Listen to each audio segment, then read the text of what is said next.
আমরা যখন একটা কম্প্রেসরকে হচ্ছে শুধু ক্যাপাসিটর দিয়ে পরিচালনা করব অথবা স্টার্ট দিব, সেক্ষেত্রে হচ্ছে পাওয়ার সাপ্লাই লাইনটা হচ্ছে যে ফেজ লাইনটা থাকবে এটা হচ্ছে কম্প্রেসর কমন লাইনে দিব।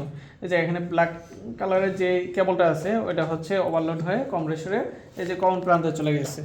এখানে আরও দুইটা কেবল আছে, একটা হচ্ছে স্টার্টিং আর একটা হচ্ছে রানিং। এই যে রেড কালারের যেটা আছে এটা কম্প্রেসরের টার্মিনাল পয়েন্টে স্টার্টিংয়ে আছে। তাহলে হচ্ছে আমরা এই যে ক্যাপাসিটর ব্যবহার করব, এখানে দুই পিনের যে টার্মিনালটা আছে এই দুই পিনের যে কোনো একটাতে হচ্ছে আমরা কি করব, স্টার্টিংয়ের কেবলটা লাগাবো।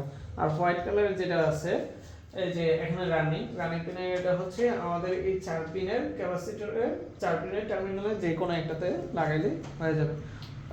এখন আমাদের নিউট্রাল বাকি থাকে না, নিউট্রালটা হচ্ছে রানিং যে পোর্টটা আছে, অর্থাৎ এই যে আমাদের হোয়াইট কালারটা কি ছিল, রানিং, এই রানিংয়ের যে তারটা আছে ক্যাপাসিটরের রানিংয়ের পোর্টে যে কোনো একটাতে লাগিয়ে দিয়ে এখন আমরা যখন লাইন দিব তখন আমাদের কম্প্রেসরটা কী হবে, চালু হবে।